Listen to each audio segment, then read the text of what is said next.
Technology सम्बन्धी सम्पूर्ण जानकारीहरू नेपाली भाषामा नै हेर्नको लागि तपाईँहरूले हाम्रो यस टेक्निकल हिमाल च्यानललाई सब्सक्राइब गर्नुहोला र सब्सक्राइब गरिसकेपछि नजिकै रहेको बेल आइकनमा क्लिक गरेर अल नोटिफिकेसनमा पनि क्लिक गर्न नबिर्सनुहोला।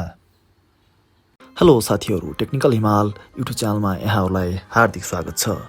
आज म यो भिडियोमा तपाईँहरूले प्रयोग गरिरहनु भएको एनटिसी वा एनसिएलको सिम कसको नाममा दर्ता छ भनेर कसरी सजिलैसँग आफ्नो मोबाइलबाट नै थाहा पाउन सक्नुहुन्छ भनेर यो भिडियोमा जानकारी दिन गइरहेको छु।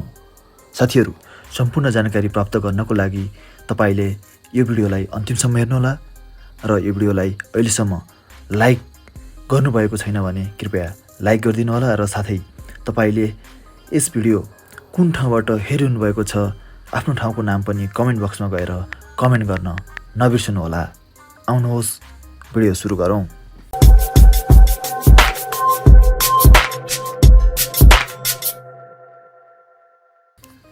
साथीहरू, आफूले प्रयोग गरिरहेको सिम कसको नाममा दर्ता छ भनेर सजिलैसँग थाहा पाउनको लागि तपाईँले आफ्नो मोबाइलको डायल प्याडलाई ओपन गर्नुहोस्। डायल प्याड ओपन गरिसकेपछि यदि तपाईँ एनटिसी सिम प्रयोग गरिरहनु भएको छ भने तपाईँले त्यहाँ *922# लेखेर डायल गर्नुहोस्। त्यसपछि तपाईँले त्यहाँ त्यो सिम कसको नाममा दर्ता छ भनेर सजिलै थाहा पाउन सक्नुहुनेछ। साथै यदि तपाईँ एनसिएलको सिम प्रयोग गरिरहनु भएको छ भने तपाईँले डायल प्याडमा गएर *9966# लेखेर डायल गर्नुहोस् र डायल गरिसकेपछि तपाईँले त्यहाँ तपाईँले प्रयोग गरिरहनु भएको सिम कसको नाममा दर्ता छ भनेर देख्न सक्नुहुनेछ। साथीहरू, यसरी तपाईँ आफूले प्रयोग गरिरहनु भएको सिम कसको नाममा दर्ता छ भनेर सजिलै थाहा पाउन सक्नुहुनेछ।